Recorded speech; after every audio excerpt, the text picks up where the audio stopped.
선택에는 언제나 책임이 따릅니다. 그래서 선택은 중요합니다. 그리고 그 선택에 대한 책임도 그에 못지않게 너무나 중요합니다. 사사기에는 이스라엘 백성이 계속해서 선택하는 이야기가 나옵니다. 그 중에 오늘 우리가 읽은 이야기도 등장합니다. 가나안에 있는 이스라엘은 하나님을 떠나서 가나안에 있는 신들을 따라 살아가기로 선택했습니다. 그리고 그 선택은 새로운 문제와 마주하게 됩니다. 그들이 만난 문제는 스스로 일어설 수 없는 문제였습니다.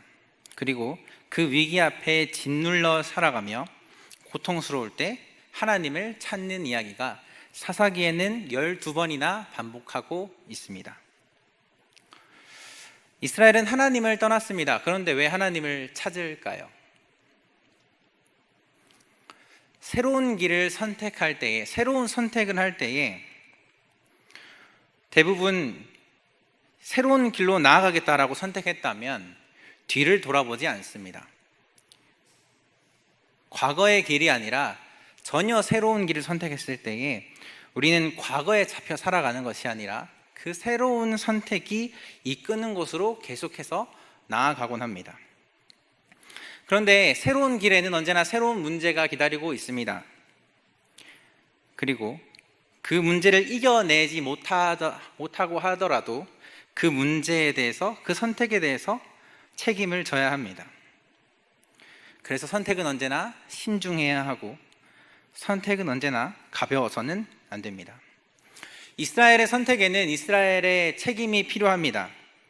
이스라엘이 하나님을 버렸고 우상을 따르기로 선택했다면, 자신의 번영과 부귀영화를 위하여서 자신의 삶을 살아가기로 선택했다면 그 삶에 대한 책임을 이스라엘이 져야 한다는 말입니다. 때로는 선택 때문에 실패할 수 있습니다. 실패는 아무런 문제가 되지 않습니다. 하지만 그 실패를 인정하고 받아들이는 이 책임적인 자세는 너무나 중요합니다. 사사기는 그때마다 여호와 하나님을 향하여서 이스라엘이 기도합니다. 간구했다라는 표현은 나오는데요, 사사기 전체에 이스라엘이 하나님을 향하여 그 방향을 온전히 돌이켰더라 내지는 회개했다는 말은 등장하지 않습니다. 문제를 만나고 그 문제를 자신의 힘으로 극복할 수 없을 때에 하나님을 향하여 기도하고 하나님께서 구원을 베풀어서 그 문제가 해결되고 평안을 얻지만 이스라엘은 결단하지 않습니다. 회개가 중요합니까? 이스라엘이 하나님을 향하여서 바른 방향을 가지고 살겠다라고 하는 결단이 그렇게 중요합니까? 그냥 기도하고 때마다 어려움을 만날 때에 하나님이 도와주시는 것, 그것만으로 충분하다라고 생각되지는 않습니까? 회개는 아무나 할 수 없습니다. 결단도 아무나 할 수 없습니다. 회개와 결단은 하나님의 은혜를 경험한 사람만이, 그리고 하나님께 그 은혜로 말미암아 감사한 사람만이 할 수 있는 것입니다. 하나님의 은혜에 감사하여서 나도 그 하나님을 따라 살겠습니다, 나의 삶이 그 하나님의 뜻을 이루며 살아가겠습니다 라는 결단은 언제나 감사로부터 시작하기 때문입니다. 그런데 사사기에는 이스라엘의 그런 모습이 보이지는 않는 것 같습니다. 오늘 우리가 말씀 나누는 가운데 기드온의 이야기를 가지고 나눌 텐데요, 지금 이스라엘의 상황은 그렇습니다. 이스라엘이 산 웅덩이와 굴에서 살고 있습니다. 이게 무슨 말이냐 그러면 그들이 당한 고난으로 말미암아 사람답게 살지 못하게 되었다라는 말입니다. 그러니까 하나님의 뜻을 떠나서 자신의 뜻을 이루기 위하여서 자신의 평안을 만들기 위해서 살아갔던 이스라엘의 발걸음이 그 결과 사람답게 살지 못하는 삶으로 짐승과 같이 겨우 생존해야 하는 삶으로 살게 되었더라라는 말입니다. 이스라엘이 어떤 민족입니까? 창세기에 나오는 이스라엘의 민족, 이 아브라함으로 시작하는 이스라엘 민족은 다른 민족에게 복이 되게 하는 민족입니다. 하지만 이스라엘은 다른 민족에게 복이 되기보다, 하나님의 뜻을 이루기보다 자신의 번영을 이루기 위하여서 악을 행할 때에 결국 그 결과는 하나님의 형상대로 살지 못하였고 짐승 중에 하나같이 되었더라라고 성경은 이야기하고 있는 것입니다. 하나님께서 만드시고 아름다운 모습으로 사는 것이 아니라 겁에 질려 숨어 살아야만 하는 짐승과 같이 되었다.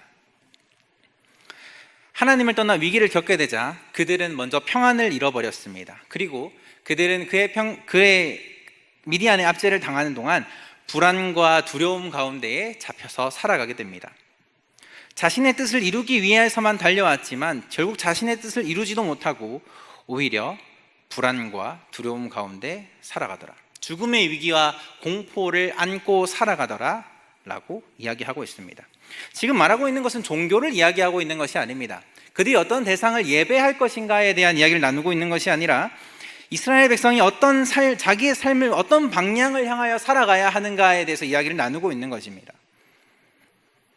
예배를 드리지 않았기 때문에 만난 문제가 아닙니다. 봉헌을 하지 않았기 때문에 만난 문제가 아닙니다. 기도를 하지 않았기 때문에 지금 이스라엘이 어려움을 당하고 있다는 것이 아닙니다. 가나안 땅에서 무엇을 따라 살아갈 것인가? 하나님의 뜻을 따라 살아갈 것인가? 아니면 나의 뜻을 따라 살아갈 것인가? 이 방향에서 시작된 문제입니다. 방향이 다르다면, 방향을 잘못 선택했다면 돌아서면 되는 일입니다. 하지만 이것을 인정하는 것은 쉽지 않습니다. 내가 잘못된 선택을 했다는 것은 자존심이 상하는 일입니다. 그래서 때로는 그 자존심을 따라 그 잘못된 길을 계속 걸어가기도 합니다. 이스라엘은 하나님의 뜻을 이루기를 내려놓고 가나안의 풍요와 가나안에서의 생존을 선택했습니다. 그리고 그것을 끝까지 이뤄보려고 하는데 때마다 잘 안 됩니다. 사사기에 나오는 하나님의 모습은 이 이스라엘을 억지로 돌이키지 않는 모습이 등장합니다. 그들을 때로는 고통 가운데에 내버려 둡니다. 하나님께서는 마치 이스라엘의 선택을 존중하는 것처럼 보이십니다. 자신의 뜻대로 재앙을 내리고 때로는 잘못된 선택을 막으시는 분이 아니라 언제나 그 선택함에 있어서 스스로 책임을 지게 하시는 모습이 사사기 역사 가운데에 계속해서 나온다는 것입니다. 이스라엘은 자신의 뜻대로 되지 않을 때에 하나님께서 우리를 버렸다고 이야기하기도 합니다. 하나님께서 우리를 돌보지 않아서 우리가 지금 만난 문제는 하나님께 탓이 있다라고 이야기할 때도 있습니다. 하지만 그 문제는 하나님께로부터 온 것이 아니라 이스라엘의 선택으로 왔다는 사실은 우리는 사사기를 읽으면서 알 수 있다는 것이죠. 여러분, 농사를 지으려면 씨앗을 뿌려야 합니다. 이스라엘의 농업 기술은 가나안 땅에서 전수받은 기술입니다. 이스라엘이 원래요 농업 사회에서 살아갔던 민족이 아니라 원래는 이들은 광야에서 만나와 메추라리를 주워 먹으며 살아갔던 민족입니다. 그리고 가축을 돌보는 일을 했던 민족입니다. 그러니까 가나안 땅에 들어가서 그들의 산업이 목축업에서 농업으로 바뀌게 됩니다. 농업을 하는 방법은 비옥한 땅에서 그 땅 가운데서 불을 쌓는 방법은 씨앗을 심고 경작해서 열매를 거둬서 그것을 판매해서 그들의 산업을 점점 더 크게 만드는 것입니다. 사사기 6장 3절에서 5절 말씀을 한번 함께 읽었으면 좋겠습니다. 사사기 6장 3절에서 5절 말씀입니다. 이스라엘이 파종한 때면 미디안과 아말렉과 동방 사람들이 치러 올라와서 진을 치고 가사에 이르도록 토지 소산을 멸하여 이스라엘 가운데에 먹을 것을 남겨두지 아니하며 양이나 소나 나귀도 남기지 아니하니 이는 그들이 그들의 짐승과 장막을 가지고 올라와 메뚜기 떼 같이 많이 들어오니 그 사람과 낙타가 무수함이라 그들이 이 땅을 멸하려 하니 그 땅 가운데서 씨앗을 뿌리고 그 씨앗을 뿌렸던 것이 싹을 냅니다. 그러면 미디안이 연합군을 데리고 올라와서 그 땅 가운데서 농사를 짓지 못하게 방해하는 것이죠. 낙타를 데리고 올라왔다라는 말이 있습니다. 낙타 한 마리가 최대 물을 얼마나 마시는지 혹시 아십니까? 최대 200리터까지 마신다고 합니다. 낙타 한두 마리를 데리고 온 게 아니라 낙타 떼도 같이 데리고 올라온 것이죠. 낙타가 먹는 것은 선인장부터 시작해서 마른 가지까지 먹습니다. 그 말은 낙타가 지나간 땅은 웬만한 먹을 것은 남지 않는다는 말입니다.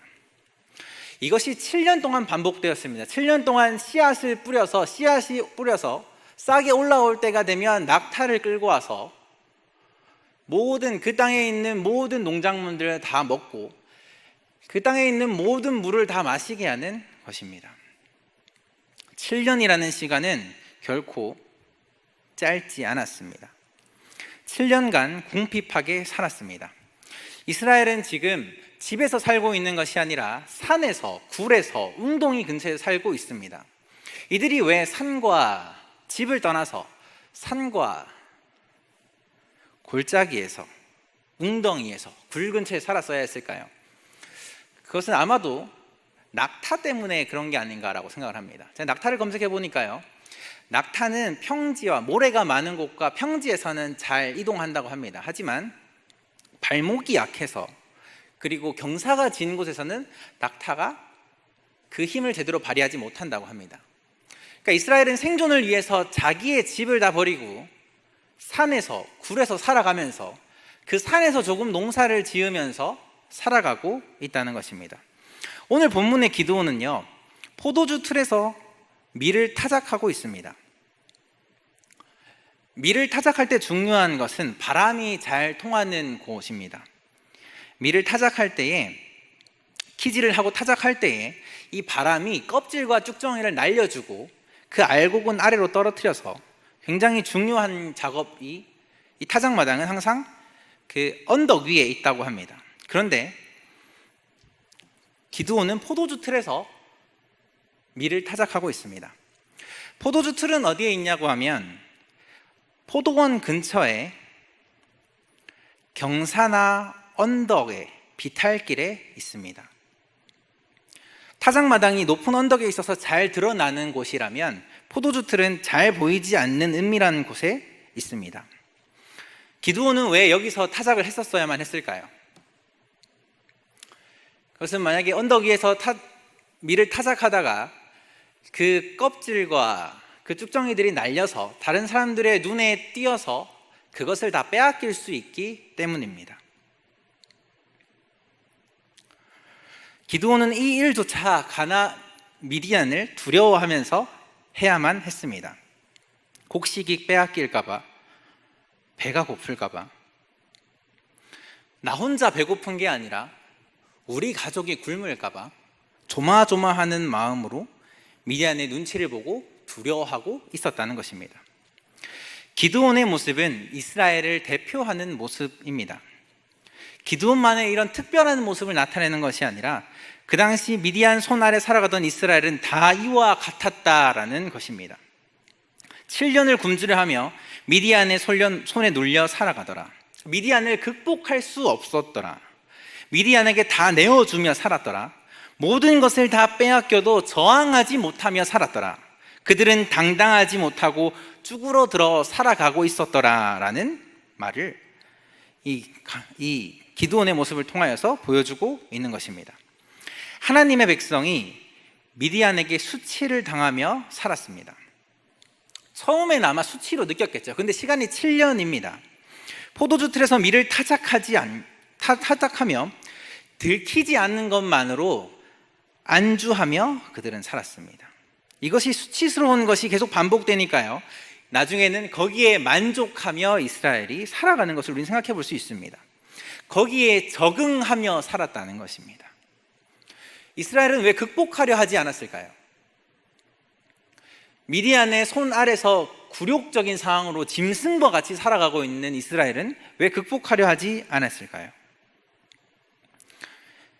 이스라엘은 가나안의 방법을 선택했습니다. 그러면 가나안의 방법으로 이 문제를 해결해야 하는데 가나안의 방법으로 이 문제를 해결하지 못하고 살아가는 모습이 나오고 있습니다.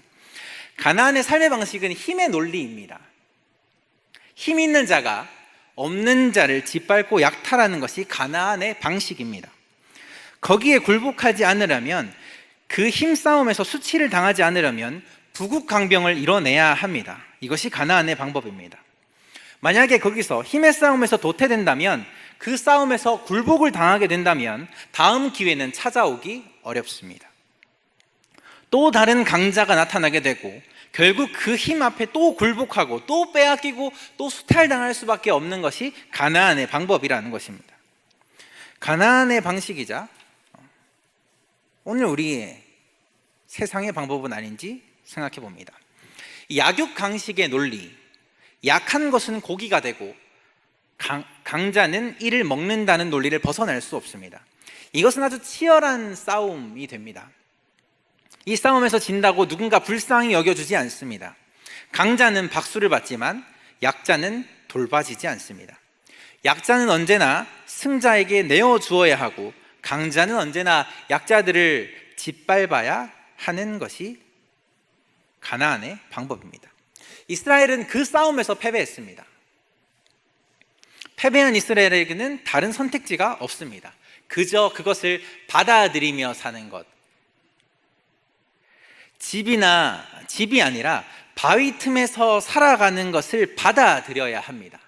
연합군이 올라올 때마다 모든 것을 다 내어주는 삶을 받아들이며 살아야 합니다. 낙타 부대가 주기적으로 올라와서 물의 근원을 말려버릴 그때에 이제 우리의 남은 삶은 앞으로도 이렇게 되겠구나라고 받아들여야 하는 것이 패배한 이스라엘의 삶이라는 것입니다. 빼앗기지 않는 밀 한 줌으로 인해서 기뻐하고 행복하는 것. 이것이 이스라엘이 선택한 길이고 그들이 받아들인 길이고 그들이 걸어가야 하는 길인 것입니다. 이스라엘을 구할 자가 없습니다. 미디안의 손에서 벗어나게 할 힘이 자기 안에 없습니다. 다른 나라의 힘을 빌리는 것은 결국 또 그 나라의 종이 되는 방법입니다. 그래서 이 구조를 벗어날 수가 없다는 것입니다. 오늘 본문의 여호와의 소자가 기드온을 찾아와서 만납니다. 그리고 기드온에게 말합니다. 큰 용사여, 여호와께서 너와 함께 계시는도다라고 말하자 기드온은 조금 이상하게 대답을 하는 것 같습니다. 우리 13절의 말씀을 함께 읽어볼까요? 13절 말씀입니다. 기드온이 그에게 대답하되 오 나의 주여, 여호와께서 우리와 함께 계시면 어찌하여 모든 일이 우리에게 일어났나이까? 또 우리 조상들이 일찍이 우리에게 이르기를 여호와께서 우리를 애굽에게 올라가게 하신 것이 아니냐 한 그 모든 이적이 어디에 있나이까? 이제 여호와께서 우리를 버리사 미디안의 손에 우리를 넘겨 주었나이다 하니. 여호와의 사자를 만나면 이런 반응은 없었습니다. 여호와의 사자를 만났을 때의 대부분의 반응은 이제 우리가 여호와의 사자를 만났으니 우리가 죽게 되었다. 바닥에 납작 엎드려서 자신이 이제 하나님을 만났음으로 말미암아 두려워하는 모습이 성경에 나와 있습니다. 그런데 오늘 기드온에게는 그런 모습이 보이지 않습니다. 기드온에게는 그런 모습이 보이지 않고 오히려 이상한 말들을 합니다. 어떤 이상한 말이냐 그러면 하나님을 향하여 탓을 하고 있다는 것이죠. 기드온은 하나님을 향하여 탓을 하고 있습니다. 하나님이 우리와 함께 계신다면 이런 일들이 우리에게 어떻게 일어날 수 있습니까? 하나님이 우리와 함께 계시면 미디안이 어떻게 우리를 7년 동안 압제할 수 있었겠습니까? 하나님이 우리와 함께 하셨다면 우리 가족이 7년 동안 괴롭힘을 당할 리가 없습니다. 우리가 집을 버리고 도망 나와서 평안을 잃어버리고 동굴에 살면서 숨어 지낼 리가 없습니다. 우리가 지금 고난 당하고 있는 이유는 하나님께서 우리와 함께 계시지 않기 때문입니다 라고 기드온은 탓하고 있습니다. 하나님께서 부르신 이 기드온은 특별한 사람이 아닙니다. 평범한 이스라엘 사람들 중 하나입니다. 그렇다는 말은 이스라엘의 신앙의 대표적인 모습을 지금 기드온이 보여주고 있다는 것입니다. 이스라엘 민족이 자신이 만난 고난에 대해서 지금 이렇게 생각하고 있다는 것입니다. 우리가 당한 고난은 하나님 때문이다. 하나님이 우리를 똑바로 돌보지 않았기 때문에, 하나님께서 우리를 그 손에서 놓았기 때문에 우리가 고난을 당하고 있다라고 말하는 것입니다. 지금 자신들이 7년 동안 당한 이 분노가 하나님을 향하고 있습니다. 이 태도가 구원을 받을 만한 태도인지 한번 물어봐야 합니다. 지금 어려움을 당한 이스라엘이 하나님 앞에 간구했습니다. 그리고 여호와의 사자가 와서 하나님께서 너희와 함께 하신다고 이야기했습니다. 그러면 이 태도가, 이 이스라엘의 태도가, 이 기드온의 대답이 구원을 받을 만한 사람의 태도, 구원을 받을 만한, 구원을 정말 간절히 원하는 사람의 대답입니까? 일그러진 모습입니다. 그러면 또 다시 질문해야 됩니다. 하나님은 왜 이런 민족에게 구원을 낭비하시는 것처럼 보입니까? 라는 질문을 해야 합니다. 기도했기 때문에 그냥 구원하시는 것이 아니라 이 태도는 구원받지 못할 태도를 가진 이 이스라엘을, 이 기드온을 향하여서 하나님 왜 구원하려 하십니까? 라고 우리는 질문해야 합니다. 하나님 왜 악인에게 넓은 사랑을 베푸십니까? 왜 하나님을 떠나서 자신의 뜻을 이루며 살아가는 사람에게 왜 하나님의 사랑과 구원을 지속적으로 베푸시냐는 질문을 해야 합니다. 그냥 알아서 두면 망할 텐데 말이죠. 미디안의 손 아래에 지내다가 굶주림 가운데 죽어갈 텐데 말이죠. 하나님은 왜 사자를 보내십니까? 이스라엘은 또 이야기합니다. 조상들은 애굽에서 하나님의 기적을 보았다라고 이야기합니다. 이제는 조상들과 자신을 비교합니다. 하나님께서 우리에게, 이스라엘에게 베푸셨던 은혜는 조상들이 받았던 은혜지 지금 우리가 받고 있는 은혜가 아니라는 말입니다. 조상들에게 은혜를 베푸셨던 하나님이 지금 잠시 우리에게 자리를 비우셨기 때문에 우리가 그 고난 가운데 있고 이제 와서 우리와 함께 하신다고 말하는 게 이해가 안 되는 기드온의 모습이지 않습니까? 사실은 이 서러움을 토로할 만한 주체가 못 됩니다. 하지만 기드온은 끊임없이 그 책임을 하나님께 전가하고 있습니다. 어떤 사람이, 결혼한 사람이 바람을 피웠다고 생각해 보면 조금 쉽게 이야기할 수 있습니다. 자신의 끌림으로 인해서 바람을 피웠고 그 결과 가정이 무너졌습니다. 그리고 가정에 대해서 책임을 지지 않으면서 말합니다. 네가 나에게 사랑을 똑바로 주지 않아서 그래. 지금 우리가 만난 이 위기와 문제는 다 너에게 있어 라고 말할 때 그 바람을 핀 사람이 그 말에 대해서 정당한 권리나 힘을 가지게 될까요? 아닙니다. 그것은 무책임한 태도, 책임을 회피하고 전가하는 모습, 나는 옳다라는 태도, 이 모습이 바로 지금 이스라엘의 모습이지 않습니까? 우리 14절의 말씀을 한 번 더 함께 읽어보겠습니다. 14절의 말씀입니다. 여호와께서 그를 향하여 이르시되 너는 가서 이 너의 힘으로 이스라엘을 미디안의 손에서 구원하라. 내가 너를 보낸 것이 아니냐 하시니라. 하나님께서는 기드온을 만나서 말씀하십니다. 너는 가서 이 너의 힘으로 이스라엘을 구원하라라고 말씀하셨다는 겁니다. 이 너의 힘으로. 지금 기드온에게 힘이라고 말할 것이 무엇이 있겠습니까? 지금 기드온은요, 이 밀 뺏길까봐 포도주 틀에서 몰래 타작하고 있던 사람이고, 하나님을 원망하고 있는 사람이고, 두려움과 압제 가운데 눌려 있는 사람입니다. 그런데 그 기드온을 만나서 말씀하시는 겁니다. 이 너의 힘으로 이스라엘을 구원하라고요. 그가 가진 힘은, 그 손에 쥔 것은 한 줌의 밀밖에 없습니다. 그의 집은 동굴과 산이고 사람처럼 살지 못합니다. 7년간 배불리 먹어본 적이 없습니다. 온 민족이 7년간 굶었습니다. 그런데 기드온에게 말씀하십니다. 너는 가서 이 너의 힘으로 이스라엘을 구원해라.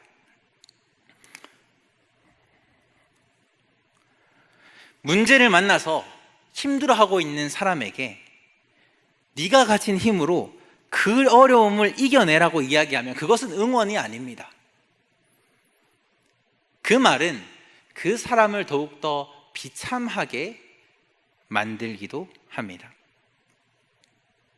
기드온은 우상의 형상을 만드는 사람의 아들입니다. 그 동네 주민들도 아세라와 바알을 섬기는 일에 앞장서고 있습니다. 우상을 섬기는 일에 정성을 다하는 사람들이 사는 그 동네, 그러니까 기드온에게 힘이 되어줄 만한 무언가가 없는 그 동네에서 기드온이 살아가고 있습니다. 기드온은 너무나 잘 알고 있습니다. 그래서 다시 묻습니다. 내가 무엇으로 이스라엘을 구원할 수 있을까요? 나에게는 힘이 없다는 말입니다. 나의 손에 있는 밀 한 줌으로 구원을 할까요? 라는 말입니다. 나에게는 힘이 되어줄 사람도, 나를 지지해 줄 사람도, 그럴 만한 의지도 없는데 내가 어떻게 구원을 이룹니까? 라고 되려 묻고 있습니다. 그때에 하나님께서 이렇게 말씀하셨습니다. 내가 반드시 너와 함께 할 거다. 기드온이 자신에게 그런 힘이 없다라고 이야기하자 하나님께서 너와 함께 하실 거야 라는 말을 하고 있습니다. 이것이 이스라엘에게, 기드온에게 위로가 되는 말씀일까요?